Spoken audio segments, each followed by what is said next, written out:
Hi, this is Kat RunningElk with part 2 of Answering Your Callings.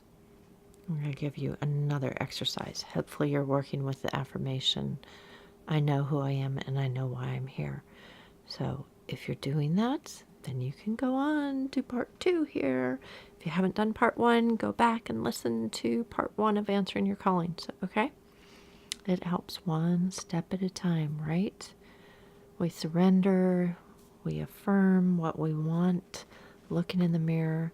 Okay, so here's the action step you can take next is to do some digging around in your childhood. Not everyone as a child knew what they wanted to be when they grew up or what they wanted to do. However, there are some key things in your childhood that will help point you towards your natural gifts and inclinations. Okay? When we were children, we were closer to source because we hadn't been here so long. And in your very early years, you were still remembering why you came. Unfortunately, many of us forgot.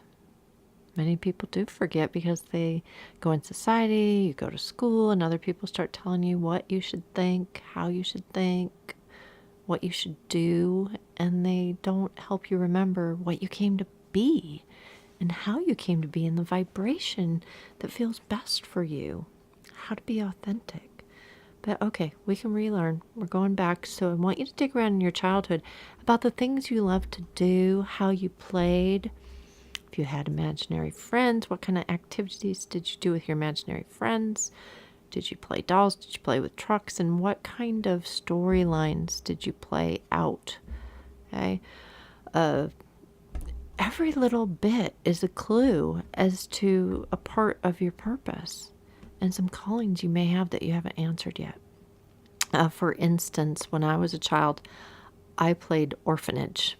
I had lots of dolls that a friend and I would line up and put in their cribs and take care of them. We didn't play house. We had an orphanage. Okay, not every child plays orphanage with their dolls. Okay, that's not really a term you hear anymore because we don't have orphanages, but there are a lot of orphan children in the world. And one of my callings was to adopt a child from India. And I am all pro adoption. That's a big calling in my heart that I would like to do more with in the future and encouraging people to consider adoption. So you see that game that I played as a child, I was like 8 years old, and I didn't know anyone that had adopted the way I did as an adult, but it came to me. That just came to me. That was there. Okay, so think, like I said, about how you played with your dolls, how you played with your trucks, how you played with your toys. What kind of pictures did you draw? What things did you imagine? What did you want to experience? Not just, I wanted to be a fireman, or I wanted to be a teacher, or I wanted to be a TV star. Talking about, but why? You know, what was behind that? What more was behind that you wanted to experience with that? Okay, so I'll give you a couple more examples. I played Barbies, and the most important part of my Barbie stuff that I owned was the RV camper. And my Barbies just loved to go. They loved to go. They loved to go. We would land somewhere and we would set up a house, and then they would get back in that camper and they would go. And I took it around the neighborhood. I was in neighbors' yards. I go, go, go. And I am Kat RunningElk. I have moved 80 times. Did you hear that? 80. Over 80, actually. I don't really know the number. My kids counted once years ago because they were curious. Okay. So movement, going, it was in my soul. I was gypsy, and I grew up in the same home most of my childhood. Only moved once as a kid. So, but it was in me because boy, I wanted those Barbies to go, go, go. Okay, so it's another clue. It helps you understand. And like I said, what were the details of the games you played? What did you love? Did you love playing Monopoly?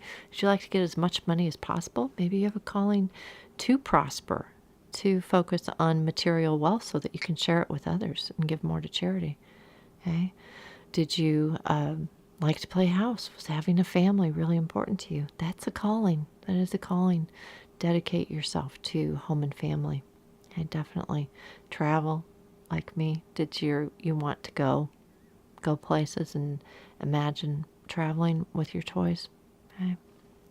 So think about those little details. Do some digging around in your childhood. When you were in nature. Most kids, well, I know it's a little different with some of the young kids now. No, let's affirm that they're playing outdoors. Okay. Everybody gets outside. Every child plays outdoors. But how we play outdoors and what's important to us will vary a little bit with each child. Okay. So what kind of things were important to you when you were in nature? What kinds of fun did you create? Okay. Think about that too. Okay. Then I also, maybe to help you, is think of some of your best memories as a child. What was happening? What was going on? Okay. Our best memories, our best moments, our happiest, joyful moments were usually in that vibration that is authentic to who we really are. So think about where you were, whether you were with other people, whether you were alone, when you felt best, right? And know you still need that in your life. Okay, so listen to your inner child, connect with her or him, connect with them, let them show you. Let them take you on an explore to re-experience and remember your callings. Okay. Step 2. And maybe next we'll do a guided meditation to go back there and connect with your inner youth. Yeah, that would be good. Let's do that. Okay. Wishing you all the best on your adventure of answering your callings. I love you. Aho.